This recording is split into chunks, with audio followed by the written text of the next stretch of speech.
بسم اللہ الرحمن الرحیم الحمد للہ وحدہ والصلاة والسلام علی من لا نبی بعدہ۔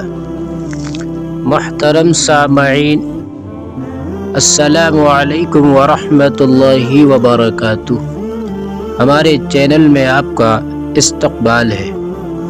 محترم حضرات، اس چینل میں آپ الحمدللہ رمضان المبارک کے متعلق تمام سارے مسائلوں کا حل پائیں گے۔ اس کے علاوہ تمام اکابرین علماء کرام کے بہترین بیانات پائیں گے۔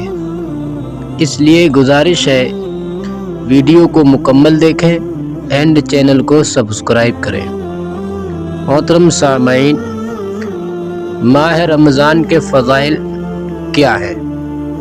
آج کا ٹاپک یہی ہے۔ آئیے حدیث رسول سنتے ہیں۔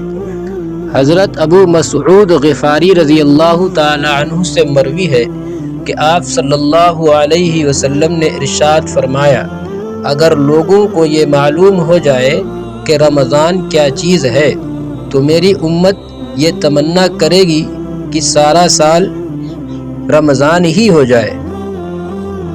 مشہور تابعی ہیں حضرت کعب احبار رحمۃ اللہ علیہ، فرماتے ہیں کہ اللہ تعالیٰ نے رات اور دن کی کچھ ساعتوں کو منتخب کر کے ان میں سے فرض نمازیں بنائی ہیں، اور دنوں کو منتخب کر کے ان میں سے جمعہ بنایا ہے، اور مہینوں کو منتخب کر کے ان میں سے رمضان کا مہینہ بنایا، اور راتوں کو منتخب کر کے ان میں سے شب قدر بنائی، اور جگہوں کو منتخب کر کے ان میں سے مساجد بنائی۔ اس سے معلوم ہوا کہ رمضان کا مہینہ اللہ تعالیٰ کا منتخب کردہ ہے، اور تمام مہینوں میں بطور خاص اس کا انتخاب کیا گیا ہے۔ یہی وجہ ہے نبی کریم صلی اللہ علیہ وسلم اس کی آمد رجب کے مہینے ہی سے اشتیاق فرمانا شروع کر دیتے تھے۔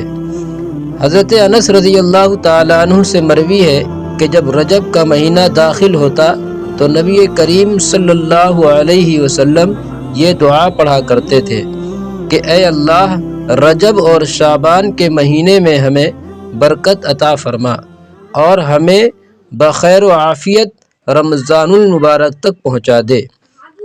ایک روایت میں ہے نبی کریم صلی اللہ علیہ وسلم نے ارشاد فرمایا، رمضان کا مہینہ کیا ہی بہتر مہینہ ہے۔